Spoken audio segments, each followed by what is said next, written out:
This episode is sponsored by Honeybadger. Are you looking to enhance clarity in production without a PhD in observability? Try Honeybadger Insights. Honeybadger Insights is built around structured events and Honeybadger's new query language BadgerQL, which allows you to analyze data, create metrics, and design custom dashboards.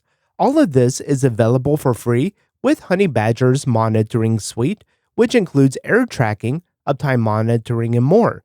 Explore your data in new ways with BadgerQL. It's pretty cool and simple. So give it a try today at honeybadger.io. That's honeybadger.io.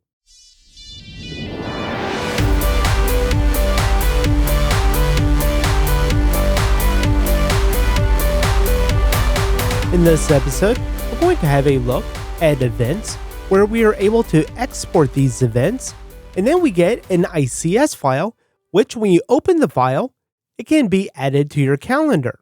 And so we've added this event, but later, if this event were to change, maybe now it is at 12 p.m. instead of 11 a.m., we can update the event.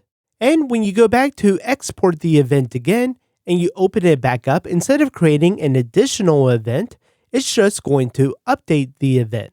And so this can be a tricky thing to do, especially because the ICS file is very specific with the different kind of attributes that are configurable within that file.